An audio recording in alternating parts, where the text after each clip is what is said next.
독일 유학 시절에 있었던 일을 말씀드리겠습니다. 때는 학교 수업을 거의 다 들었기 때문에 집과 도서관만을 왔다 갔다 하는 그런 유학 막바지 시절이었습니다. 아침에 일찍 일어나서 도서관에 갑니다. 학교에 갈 필요가 없기 때문에 시립도서관, 아주 좋은, 공부하기 좋은 도서관으로 아침에 일찍 갑니다. 도서관에는 아침 7시에 문을 여는데요. 7시 조금 전에 가서 기다립니다. 왜냐하면 좋은 자리를 맡아야 하기 때문에 일찍 가는 것이죠. 7시에 문을 여는데 좋은 자리 맡으려고 일찍 오는 학생들이 있어요. 어느 나라 학생들이겠습니까? 우리나라 학생들. 저도 일찍 가서 도서관에서 좋은 자리를 맡습니다. 도서관에서 좋은 자리라 함은 구석자리가 되겠죠. 구석구석에 우리 대한민국 우리 학생들이 구석구석 자리를 맡아놓고 그날 공부를 시작을 합니다. 저도 아침에 일찍 가서 7시부터 가 있어야 되니까 공부를 시작을 합니다. 학교에 갈 필요가 없으니까 하루 종일 도서관에 있겠죠. 오후 6시 이때까지 공부를 합니다. 아침 7시에 가서 저녁 6시까지. 아침 7시에 가서 저녁 6시까지. 월, 화, 수, 목, 금, 토. 저는 결혼을 안 한 총각이었기 때문에 집에 가도 반겨주는 사람이 없었습니다. 그래서 저는 항상 도서관에 가서 하루 종일 있게 됩니다. 학교 수업을 다 들었기 때문에 학교에 갈 필요도 없으니까 오로지 제 방과 도서관을 왔다 갔다 하는 삶을 1월, 2월, 3월, 4월 봄, 여름, 가을, 겨울 또 봄, 여름, 가을 오로지 박사 논문 하나만 가지고 한 가지 주제만을 집중하면서 봄, 여름, 가을, 겨울 봄, 여름, 가을 한 가지만 집중하다 보면은 도달하는 그러한 경지가 있습니다. 최고의 경지라고 할 수가 있겠죠. 공부의 최고의 경지, 최극단의 경지에 도달하게 됩니다. 그러한 경지는 어떠한 상태냐? 공부를 해요. 공부를 하면서도 공부에 진척이 있음에도 불구하고 머릿속으로는 다른 걸 생각할 수가 있어요. 그러한 최극단의 경지에 도달하게 됩니다. 그래서 아침에 7시에 도서관을 자리를 잡았죠. 이제 공부를 하면서 오늘은 여기서부터 여기까지 공부를 해야 되겠다. 그래서 공부를 해요. 공부도 잘 됩니다. 열심히 하면서 머릿속으로는 생각을 하죠. 오늘은 뭘 생각할까? 초등학교 때 학교 옆에서 떡볶이 먹은 적이 있었는데 그래 오늘은 초등학교 옆에 그 떡볶이 집에 가서 떡볶이를 먹자. 그러자. 그날 하루 공부를 하면서 공부는 잘 돼요. 진척이 잘 되지만 머릿속으로는 초등학교 때 떡볶이 집을 배회하면서 떡볶이도 먹고 간 김에 옆에 있는 놀이터에 가서 놀고 또 시간이 많이 남았으면은 산에 그 약수터도 같이 갔다 오고 그러면서 그날을 지냅니다. 그 다음날 아침에 차려놓고 또 공부를 시작할 때 또 머릿속으로는 생각을 하죠. 오늘은 어디 갈까? 오늘은 고등학교 때 수학여행 경주로 갔다 왔잖아. 그래, 거기 오늘 그러면은 고등학교 수학여행을 다녀오자.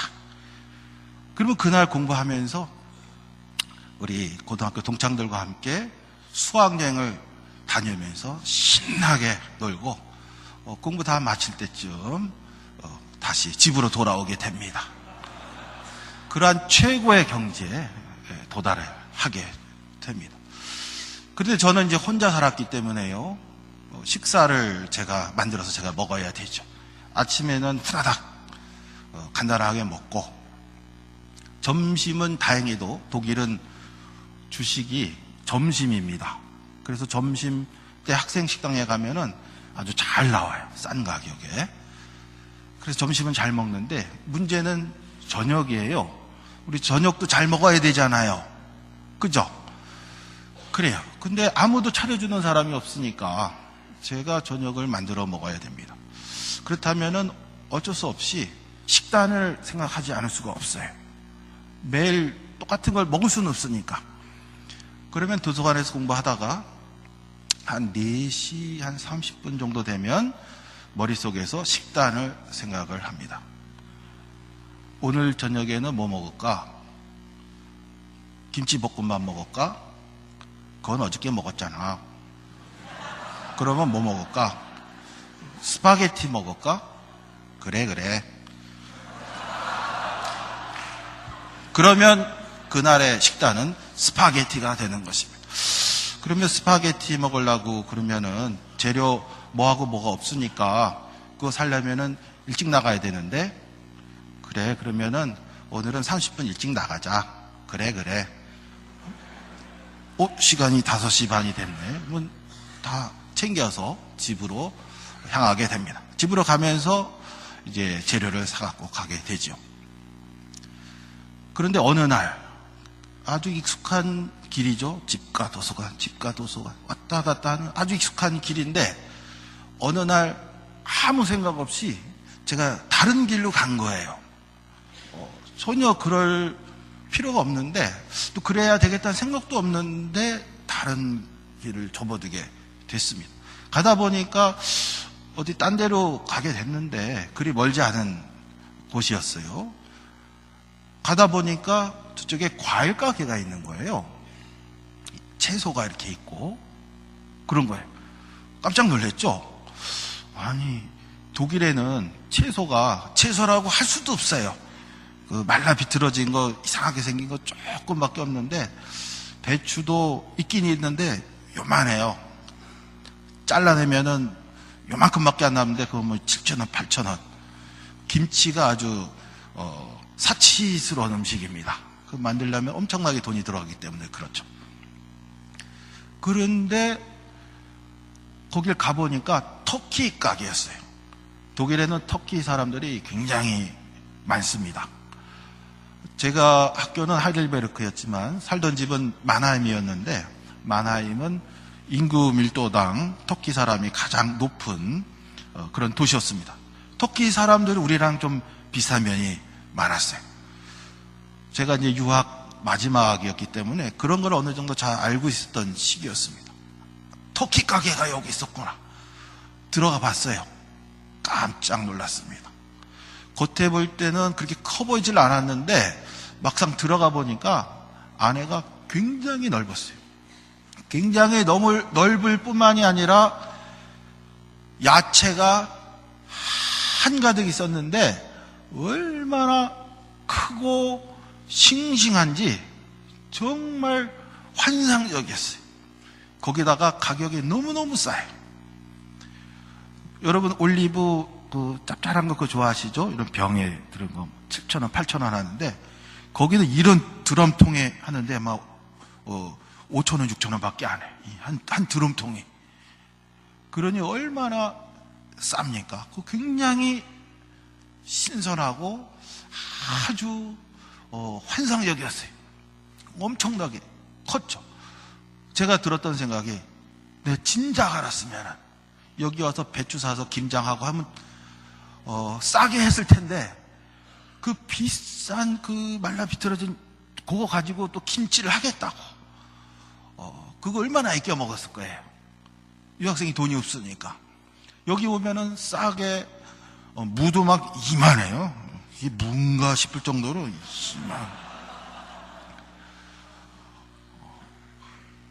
야채를 사러 갔다가 저녁 창거리를 사러 갔다가 너무 놀래가지고 또 너무 커서 구경하면서 다니다가 보니까 저 끄트머리에 과일이 좀 보였어요. 가보니까 또 놀랐어요.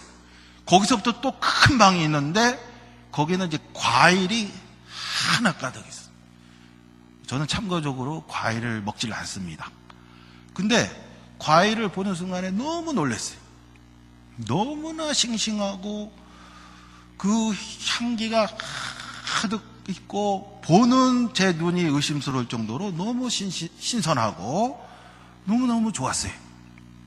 그래서 그 과일을 보면서 신기하게 느끼면서 과일을 보면서 이야, 독일에서 내가 이런 광경을 보다니 하면서 보다가 한쪽에 그날의 상품 해서 전시된 게 있었습니다. 그날 전시된 상품은 바나나였어요. 제가 그 바나나 앞에 섰습니다. 바나나 하나가 이만해. 제 팔뚝만. 근데 그게 이만큼 여러 개가 달려있는 거예요. 하도 놀라서 아니 바나나가 이렇게 큰 게 있었나. 그 빛깔을 보니까 보통 바나나가 노란색이지 않습니까? 근데 빛깔을 보니까 노란색이 아니고 노르스름하면서 하얀 빛이 돌면서 막 푸르스름한 아주 신비한 그 색깔에 이렇게 큰 바나나가 이만큼 한 꾸러미인 거예요. 저는 과일을 먹지는 않지만은 그거 보고 너무 놀래가지고 바나나가 이럴 수가 있는가 하고 너무 감탄하다가 결국에는 그 바나나를 샀어요. 이만큼 한 꾸러미인데 우리 돈으로 한 5,000원인가 그 정도밖에 안 했어요. 너무 놀랬죠. 그걸 가방에 배낭에다 넣으려고 했는데 당연히 안 들어가죠. 너무 커가지고 가슴에 안 왔어요. 안 오니까 꼭 사람 아는 것처럼 묵직한 거예요. 그걸 들고서 이제 집까지 왔습니다. 보면서 사람들이 막 쳐다봐도 저는 너무 신기한 거예요. 이렇게 싱싱하고 큰 바나나가 있을 수가 있는가. 제 방에 들어갔습니다. 저는 유학 초반에는 돈을 좀 아끼려고 기숙사 생활을 한 3년간 열심히 했는데 먹는 게 불편하더라고요. 그래서 개인 아파트를 살아야 되겠다. 한 2배 정도 가격이 들었지만 개인 아파트를 나중엔 살게 됐습니다. 거기서 마음껏 된장찌개도 팍팍 끓여 먹고 먹고 싶은 거 마음껏 먹고 잘 살았습니다. 보통 독일에는 신발을 신고 방에 들어가잖아요. 근데 우리는 한국 사람이니까 신발을 벗고 들어가야 된다. 그래서 방을 다 닦고 카페트를 큰 거 깔고 신발을 벗고 온돌처럼 방바닥은 차지만 온돌처럼 살았습니다. 거기 낮은 탁자가 하나 있었는데요. 그 탁자 위에서 밥도 먹고 여러 가지 생활도 하고 그랬습니다. 혼자 독신인 이 총각이 집에 들어가면은 아무 소리가 안 나잖아요. 그래서 사람 소리를 듣고 싶어서 텔레비전을 항상 틀어놓습니다. 텔레비전을 틀으면 막 말을 하고 그 안에서 막 옥신각신 살아가고 하는 것을 이제 보면서 밥 먹고 또 생활을 하고 이렇게 지냅니다. 그 탁자가 한 이만했는데요. 넣을 데가 없으니까 거기다가 바나나를 딱 놨습니다. 그날 또 밥을 또 저녁을 만들어서 먹기 시작했습니다. 텔레비전을 보면서 밥을 먹기 시작했는데 시선은 자꾸 바나나한테 가는 거예요. 너무 신기한 거예요. 노란 빛이면서 하얀 빛이 도는 것 같으면서 푸른 빛깔의 그 신비한 그 싱싱한 그 색깔. 바나나가 어쩜 이렇게 클 수가 있을까? 어쩜 이렇게 신선할 수 있을까? 텔레비전이 아니고 바나나를 보면서 밥을 먹는 그런 상황이 벌어졌습니다. 그 다음날 아침에 도서관에 갔다가 저녁에 들어왔습니다. 제 방문을 여는 순간 깜짝 놀랐어요. 여는 순간 코끝을 스치는 신선한 뭐라고 표현할 수 없는 그 신선한 공기라고 그럴까요? 싹 스쳐가는 거예요. 저는 제 방의 냄새를 알죠. 총각 혼자 사는 방에 뭐가 있겠습니까? 책하고 가구하고 쇠하고 그 나무 냄새, 책 냄새, 쇠 냄새 이런 거밖에 없는데 우리 남학생들이니까 화초나 이런 건 절대 안 키우죠. 그냥 그 가구하고 이런 거밖에 없는데 아주 신선한 공기가 싹 스쳐가는 거예요. 내 방이 아닌가 할 정도로 깜짝 놀라요. 안에 들어가 보니까 방 한가운데 탁자에 그 찬란한 바나나가 빛을 내는 것처럼 쫙 화초를 넣은 것도 아니고 화분을 넣은 것도 아니고 바나나만 났을 뿐인데 공기가 열대 우림에 온 것처럼 아주 공기가 정화되는 그런 걸 또 알게 됐습니다. 그 다음날 또 아침에 도서관에 갔다가 돌아왔을 때 또 저를 반겨주는 것은 공기를 정화시켜주는 그 찬란한 그 바나나, 너무나도 신비한 그 바나나가 항상 그 자리를 지키고 있었습니다. 며칠 그렇게 지나다가 정말 아무 생각 없이 그 바나나를 냉장고에 넣었어요. 왜 그랬는지 이유를 저도 잘 모르겠습니다. 그냥 아침에 나가면서 바나나를 냉장고에 넣었어요. 그리고 돌아왔어요. 돌아와서 저녁에 이제 물을 먹으려고 냉장고 문을 열었는데 세상에 바나나가 거뭇거뭇해진 거예요. 그 반나절 만에 그렇게 싱싱했던 바나나가 거뭇거뭇해진 거예요. 깜짝 놀랐죠. 그래서 얼른 꺼냈어요. 그 탁자 위에다 놨어요. 내가 이걸 왜 냉장고에 놨을까? 근데 벌써 상당히 그 점점점점 해가지고 지금 거뭇거뭇한 거 있잖아요. 그렇게 된 거예요. 반나절 만에 그 신비한 광채, 노란 듯 하면서 하얀 듯 하면서 푸른 듯 하던 그 광채는 다 없어졌고 거뭇거뭇해진 거예요. 그거를 보는 순간에 겁이 덜컥 나는 거예요. 이를 어쩌지? 밥을 먹으면서 자꾸 바나나를 보게 되는 거예요. 이 검해졌네. 이거 어떡하지? 그 다음날 또 밥을 먹으면서 보니 더 검해졌어. 점점 검해지는 거예요. 나중엔 겁이 나더라고. 왜? 저는 과일을 안 먹어요. 이거를 처치를 해야 되는데 과일을 먹질 않으니까 이 처치 방법이 없는 거예요. 거기다 독일은 주식이 이제 빵, 치즈 이런 거라서 음식물 쓰레기를 따로 수거하지 않습니다. 음식물 쓰레기가 거의 발생하지 않죠. 큰일 났다. 이걸 어떡하지? 버리긴 버려야 되는데 내가 먹어서 없앨 수는 없고 과일을 안 먹으니까 이거 어떻게 처리를 하지? 결국 생각해낸 것은 바나나를 쓰레기를 언제 가져갈지 모르니까 이 아파트 단지에서 큰 봉지에다가 담아서 테이프로 꽁꽁 묶고 또 봉지에 넣고 꽁꽁 묶고 또 해서 썩을 때 냄새가 나니까 또 피해를 끼치면 안 되지 않습니까? 냄새 안 나게 해서 버려야지 되는가. 근데 그러고 나다 보니까 또 걱정이 되는 것이 이게 썩으면서 가스가 차가지고 점점점 부풀어 올라가지고 쓰레기통에서 대폭발을 일으키는 게 아닌가. 이런 걱정이 들면서 이것을 어떻게 해야 되는가. 걱정이 들어서 안 되겠다. 이것을 먹어서 없애자 하고 결심을 했습니다. 그래서 밥을 그날은 제가 반만 먹고 바나나를 먹어야 되니까 반을 만들어서 반을 먹고 바나나 하나를 뜯었어요. 그리고 껍질을 쫙 벗겼어요. 벗기면서 제 드는 생각이 이렇게 큰 게 세상에 어디가 있을까? 또 생각이 엄청나게 큰 거예요. 쫙 해서 한 입을 쫙 물었습니다. 물는 순간에 저에게 딱 와 닿는 그런 느낌이 있죠. 무슨 느낌이냐? 바나나가 원래 그 달짝지근해가지고 쫀득쫀득해야 되잖아요. 단맛이 하나도 없어. 푸석푸석한 거예요. 아무 맛이 없는 거예요. 그래도 어떻게 해요? 빨리 먹어서 없애야 되죠. 이거 다 썩기 전에. 열심히 먹었는데 반의 반도 못 먹었는데 배가 너무 부른 거예요. 그래서 오늘은 여기까지.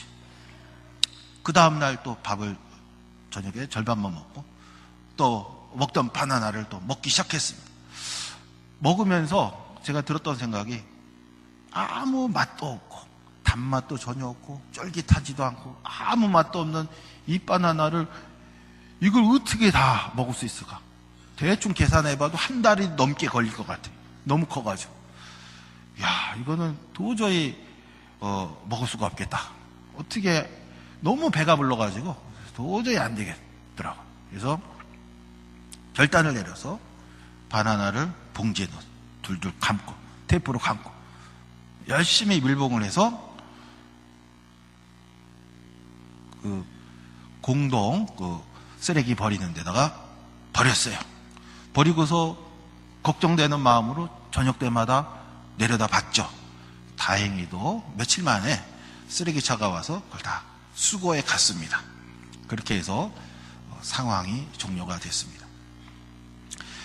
오늘 본문 말씀에서 사도 바울이 성령의 열매 9가지를 말씀해 주었습니다. 말씀하고 있습니다.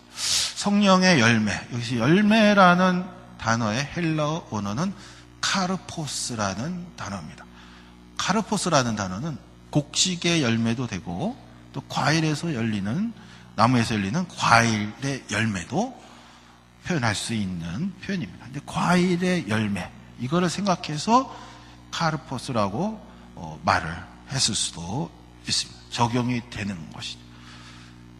그런데 사도 바울이 왜 갈라디아서 5장 22절 23절에서 성령의 9가지 열매를 왜 9가지를 순서대로 단어 나열하듯이 기록을 했겠느냐 하는 것입니다. 2000년 전에도 바울 당시에도 초대교회에도 교인들이 다양하게 있었습니다. 근데 사도 바울이 보니까 어떤 교인은 향기가 나는 거예요. 참 좋다. 저분은 참 좋다. 우리 같으면은 저분 참 좋은 분입니다. 신앙이 좋고요, 인격이 좋고요, 참 좋습니다. 그러고 말았을 텐데 사도 바울은 그거를 분석을 했어요. 좋긴 좋은데 좋은 것의 내용이 뭐냐? 그 단위가 뭐냐? 그 사람으로부터 오는 그 좋은 것, 그 향기를 스펙트럼에 넣어서 분석을 해보니까 기본 단위가 이 9가지더라 하는 거죠. 저분은 참 훌륭한 어른이십니다. 참 좋아요. 왜? 30년 넘게 그 자리를 지키면서 충성한 분이거든요. 저분은 변하질 않아요. 저 자리에서 자리를 지키면서 충성한 분이 참 존경스럽고 좋습니다. 왜? 충성한 분이니까. 그 충성의 열매가 저분 안에서 맺혀지게 됐는데 그 열매로부터 향기가 번져나가게 되는 것이죠. 좋긴 좋은데 뭐가 좋느냐? 충성의 열매의 향기가 퍼져나가서 사람들을 좋다고 만드는 것이죠. 저 권사님은 참 좋아요. 왜? 저분만 오면은 아주 밝아져요. 서먹서먹 하다가도 저 권사님만 오면은 웃음꽃이 피고 너무너무 좋아요.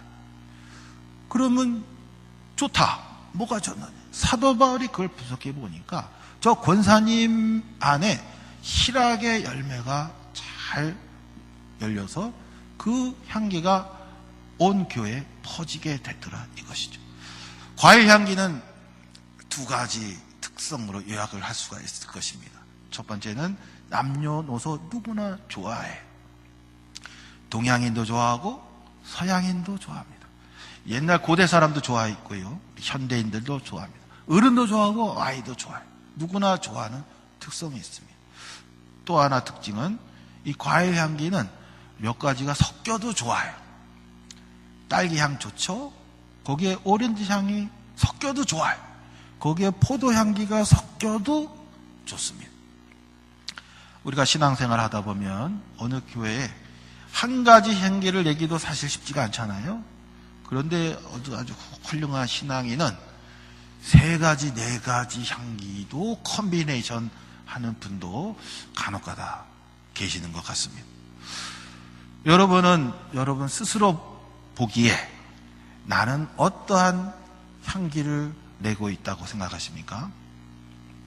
혹시 그것을 잘 모를 수도 있어요. 자기 자신이. 그럴 때는 옆에 사람이 도와주면 좋겠습니다. 너한테서는 딸기 향기가 나. 희락. 너만 오면은 다 밝아져. 너한테서는 포도 향기가 나. 너는 충성하는 것만큼은 틀림없는 사람이니. 어떤 사람은 컨비네이션이 될 수도 있어요. 충성과 희락과 또 오래 참음의 열매를 맺어서 3가지 향기를 낼 수도 있을 것입니다. 바라기는 우리 서울장신대학교가 아름다운 과일 향기로 가득 찰 수 있기를 바랍니다. 사도 바울이 이 갈라디아서 5장 22절 23절에서 성령의 9가지 열매를 기록한 이유는 나중에 2000년 전에 너희들이 이걸 순서대로 그대로 외워야 수련회 갔을 때 밥 준다. 그러니까 순서대로 그대로 다 외워야 된다. 그러려고 사도 바울이 썼겠냐 이거죠. 사도 바울은 한 신앙인으로부터 참 좋다 하는 그 느낌이 있는데 그 느낌을 분석해 보니까 이 9가지 기본 단위로 구성되어 있더라 이것이죠. 이 중에 내 속에서 맺어지고 있는 그 열매, 그것은 이 9가지 중에 어떤 거에 속한 것인가 생각을 해보고 또 옆에 사람한테 물어보고 같이 도와주고 내 속에 있는 열매는 이런 열매구나 하는 것을 잘 깨닫고 잘 알아서 자신에게 달란트처럼 주어진 아름다운 성령의 열매를 잘 맺어서 여러분들이 가는 곳곳마다 아름다운 성령의 향기를 풍기면서 살아갈 수 있는 우리 모두가 될 수 있기를 바랍니다. 우리 함께